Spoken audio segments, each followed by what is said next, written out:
Live via satellite from Hollywood and New York City. It's Rockline, the show where you ask the questions for the biggest stars in rock and roll. Well, hello again. I'm Bob Coburn, your host for Rockline, brought to you in part by Budweiser, the king of beers, and by the U.S. Army Reserve.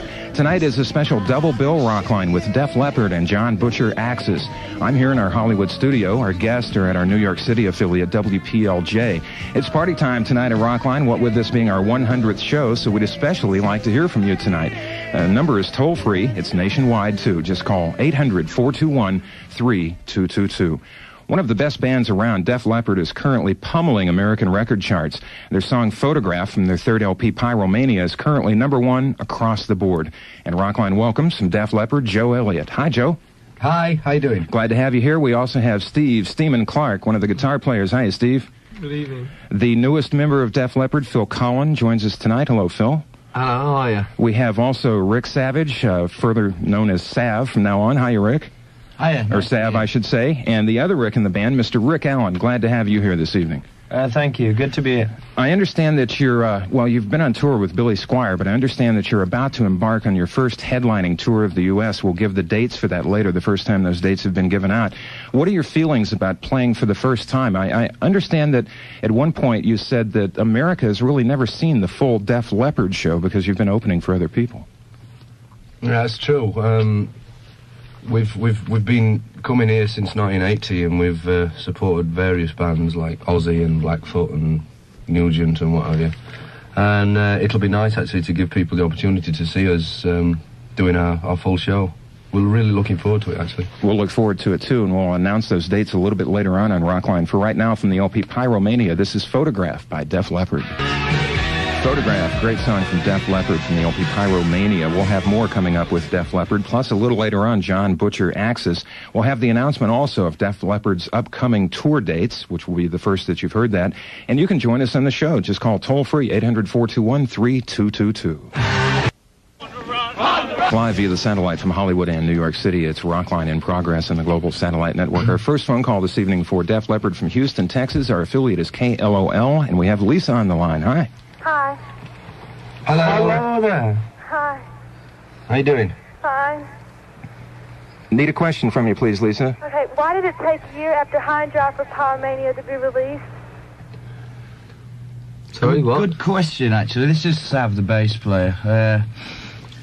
We spent a long time actually getting the songs right in the studio in what you might call pre-production. It basically didn't take as long as a year because we had a hell of a lot of breaks in between, and as you know, the personnel change and what have you, and that's basically the reason for it. Thanks for the answer there, Sav. Good question from Lisa in Houston. We now go to Tustin, California. Jim is on the line. He's listening to KLOS. Hi, Jim. Hi, yeah, Def Leppard, waiting to see you out here in Irvine Meadows. I got front row tickets. My question is, what do you mean by when you say that Def Leppard's a working class band? Basically, this is Joe. Hi. Basically, because we all come from a working class area, we were just fortunate enough to break out of there quite quickly. We all used to work in factories and things and make drills and drive vans and what have you.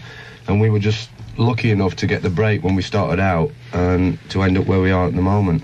But the roots of the band are definitely working class. Let's go to we Kansas. Still are, in a sense. Let's go to Kansas City this time for KY102, who has Mark listening, and Mark is now on Rockline. Hi. Hello, how you guys doing? Hi there. Hello there. Yeah, my question is, what happened to Pete Willis, and how did you get Phil Collen out of Girl as his replacement? Good question. Well, the reason we this is Steve, by the way. We chose Phil when Pete wasn't playing us anymore because we'd known him as a friend for a good couple of years, and we used to go and see Girl play, and Girl used to come and see Def Leppard play. And Phil had come out of a two-guitar band, so it was just a natural choice to replace Pete. But the reason Pete left were just personal problems between him and the group, which we can't really go into. But that's just what happened. Sometimes that happens, and this next song seems appropriate after that from the LP High and Dry, Let It Go. From the second LP by Def Leppard, Let It Go on Rockline and the Global Satellite Network, we now have listening to WAVA, Michelle from Manassas. Hi. Hi. Hello. Hello. How you doing?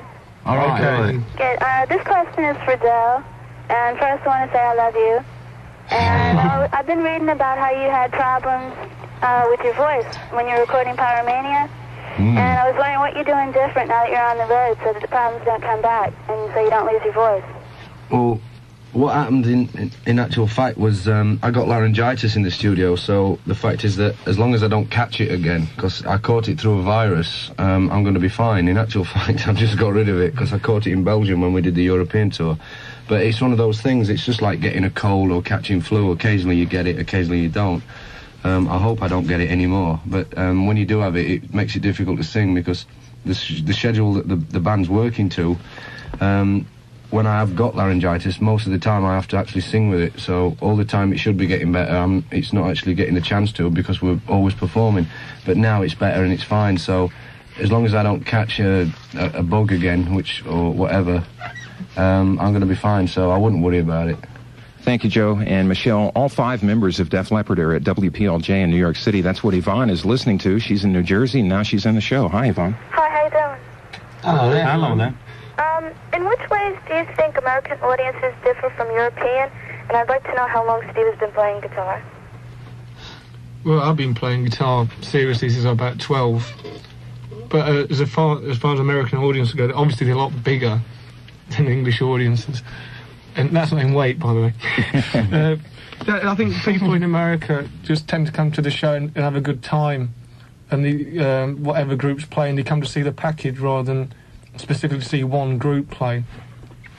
Where in England you get certain sectors of fans who just live for one group, which don't tend to act on the same scale in America.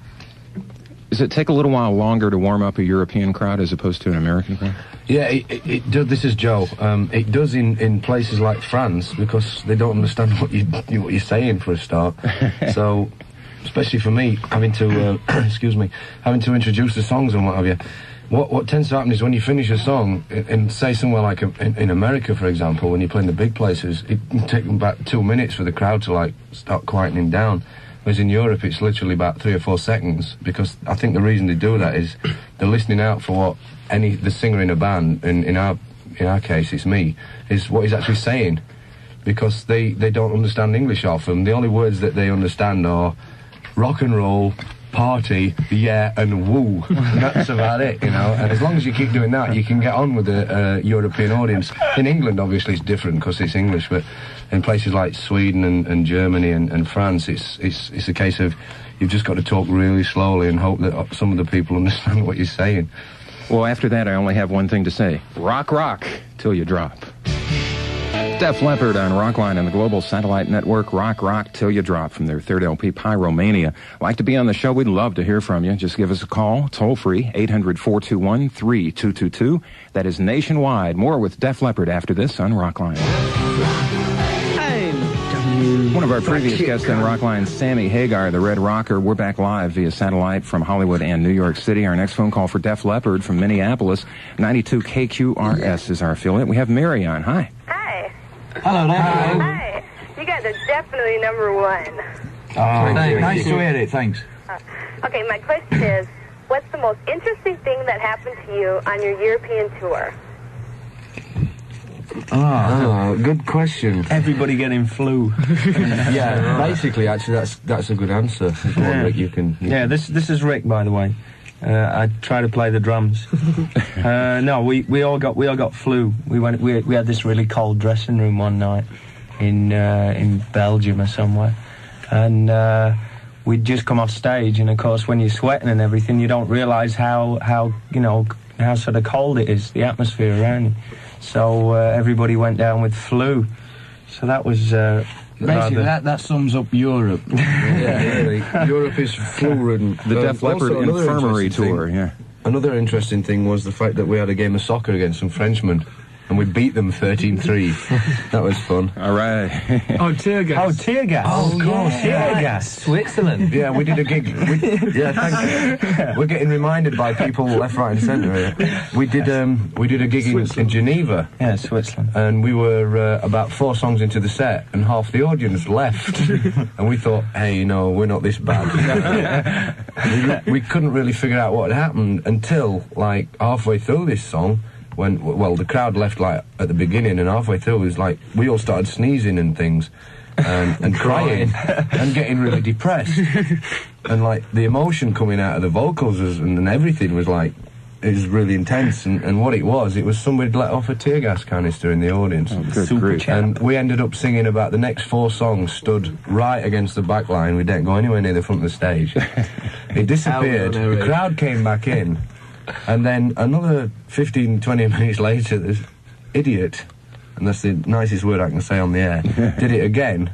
And we all, like, you know, started crying. We constantly had to keep wiping ourselves with wet towels. We started saying, "What a silly boy!" Yes. And when we came off stage, in actual fact, it was really embarrassing because I couldn't stop crying for no reason at all. For 45 minutes, I was crying like a little baby, and I had to go and sit in the shower with all my clothes on. This happens every night, by the way. Yeah, right. Some kind of tour, I'll tell you.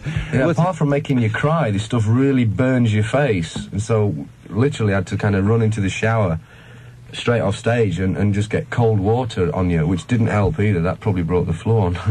Consequently, it was a gas. Yeah. I think it's time to move on here. Let's go to Oklahoma City. We have listening to Rock 100, The Cat. Are you ready for this? This is Barefoot. Hi. Hi. Hello there. Hello. What do your parents think of your success, and how long do you tour at times?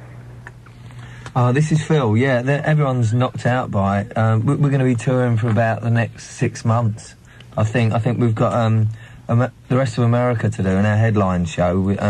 We'll tell you the dates in a minute, actually. In fact, let's do that now. Let's do that now. Why don't you give the dates for the cities that are carrying Rockline? I guess there are a lot more cities that you'll be going to, but here's the highlights. And first ever to be announced on Rockline, the Def Leppard headline tour. Right, May the 2nd, we're in Norman, Oklahoma. May the 8th, what's that say? Dallas. May the 9th, San Antonio. May the 10th, Houston. May the 15th, Birmingham. Alabama. May the 21st, Jacksonville. May the 22nd, Lakeville, Florida. May the 27th, Knoxville. May the 29th, Louisville. June the 2nd, Hampton, Virginia. And June the 3rd, Largo, Maryland.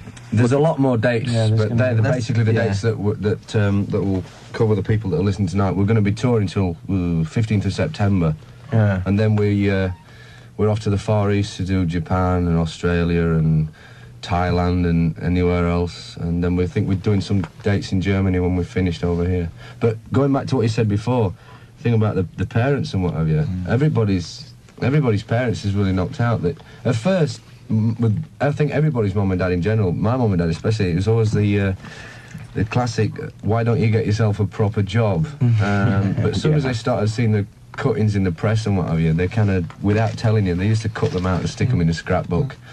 So everybody's parents are really... And also, they just got the first gold album, Fry and Dry, and they were really knocked out, and they got the we all got them as mums and dads. When the Iron Dry album went gold, we all got them one, because in the early days, the very early days, they helped us out tremendously with money and things like that, and telling lies to people why we weren't turning up at work, because we'd just been, 200 miles away doing a gig. And so we basically gave them a lot of help. Sorry, they gave us a lot of help, and so we gave them the gold disc.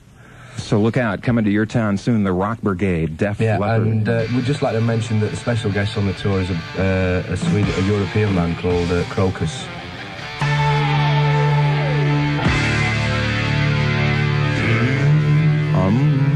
Def Leppard, Rock Brigade on Rockline on the Global Satellite Network. Time for our next call now. We have Paul on the line in Champaign, Illinois, listening to WPGU. Paul, you're on Rockline. Hi, how you doing? All right, fine. Yeah, I import albums or singles.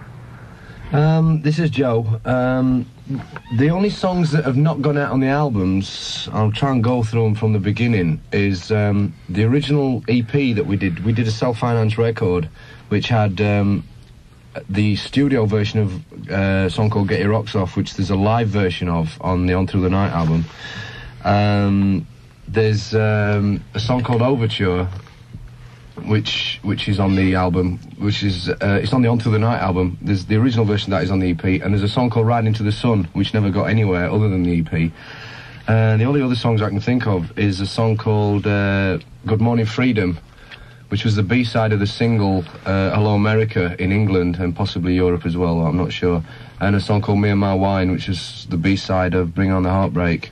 They're the only songs we've ever done that have not gone on albums. So there are a couple there, though. Let's go to Pittsburgh now. WDVE is our affiliate. We have Julie on. Hi, Julie. Hi, guys. How you doing? Hi. Listen, a lot of people in Pittsburgh, we love your music, but we're wondering why you don't include the lyrics, like lyric sheets, in your albums. It's not really hard to understand, but it's easier to read them, you know, the lyrics to sing along. Is there any reason why you don't include them? This is Joe. There's no real reason. We put the lyrics on the first album. After the album had been out, we kind of we didn't like the fact that I think what it was is like I was very young when we wrote the lyrics for the first album, and it kind of got embarrassing after a while. We wanted to do a different kind of liner bag for the second album, one which had more photographs of the band, because there wasn't many photographs of us around, so we did a kind of different inside sleeve for the second album. The third album, there was no real reason why we didn't do it. We just didn't really think it was that important. We weren't aware that there was such a demand for it. I think what we're going to try and do is maybe set something up through the fan club, so people that want lyrics can sort that out. In England, in actual fact, the cassette came out with the lyric sheet, and the album didn't. But I've seen the American cassette recently, and that didn't have the lyrics with it. But if you're lucky enough to get a cassette import of the Pyromania album, you'll get one with the lyrics. But like I said, there was no real reason behind it. We just didn't realise that people were that into having the actual lyrics printed. Obviously, we know better now, so we'll sort it out for the next album. Let's see what Ed has on his mind. He's in Montgomery, Alabama, listening to 95 Rock in Birmingham. Hi, Ed. I just want to tell y'all I'll definitely be in Birmingham May 15th. Good. Great. There's a song y'all do on Pyromania. It's called Rock of Ages. Mm-hmm. There's some foreign words at the beginning of that song. I have to stand to figure those out. What does that mean? That's it. That's what it means. It doesn't mean anything. It's like the old English saying, "Why is a duck?" Because one of its legs are both the same. No, there's no. It was just like when we did that song. It's a real Mickey take, and when I say Mickey take, that probably doesn't mean anything in America. It's like it's just a big 3-minute lump of fun that we did in the studio, and the beginning bit when it was counted in. Rather than 1, 2, 3, 4, we ended up with that, and I say that meaning the demented Swedish chef. And there was another count as well, wasn't there? Yeah, we had loads of them. You know? I don't know. It doesn't. Originally, this is Steve. There were guitar cues for me to start the song off, and rather than just go 1, 2, 3, 4, as Joe said, we had all these different cues in different languages, and we thought that was best, and why not leave it on? It's interesting, actually. We had a letter from somebody from somewhere in America that had their German teacher to translate it, which was hilarious because it isn't German, it isn't any language, and they translated it as running through the forest silently. So I suppose it could mean that if, you know, depending on how many drugs you've done, but it doesn't actually mean anything. It was just a bit of fun, really. Well, what you hear is what you got. Rock of Ages, Def Leppard. Pyromania, the third by Def Leppard, Rock of Ages on Rockline. Back to the telephones we go. Lexington, Kentucky is where our next call is from. Listening to Double Q there. We have Jenny on the line. Hi, Jenny. Yeah, hi. Hello there. How you doing? All right. Okay, I just wanted to know, what do you think sets Def Leppard apart from the other heavy metal bands? This is Phil here. I think we've got a lot more melody in our songs than a lot of other hard rock bands. I think that's about it, really. I couldn't agree with you more on that one, Phil. I think this next song is a fine example of that from your second LP, High and Dry. This is Bringing on the Heartbreak by Def Leppard. Bringing on the Heartbreak, Def Leppard, our guest right now on Rockline. A little later, we'll be joined by John Butcher, Axis, and a week from tonight, The Tubes. We'll continue our 100th show. Like to hear from you. Toll free, 800-421-3222. More with Def Leppard right after this.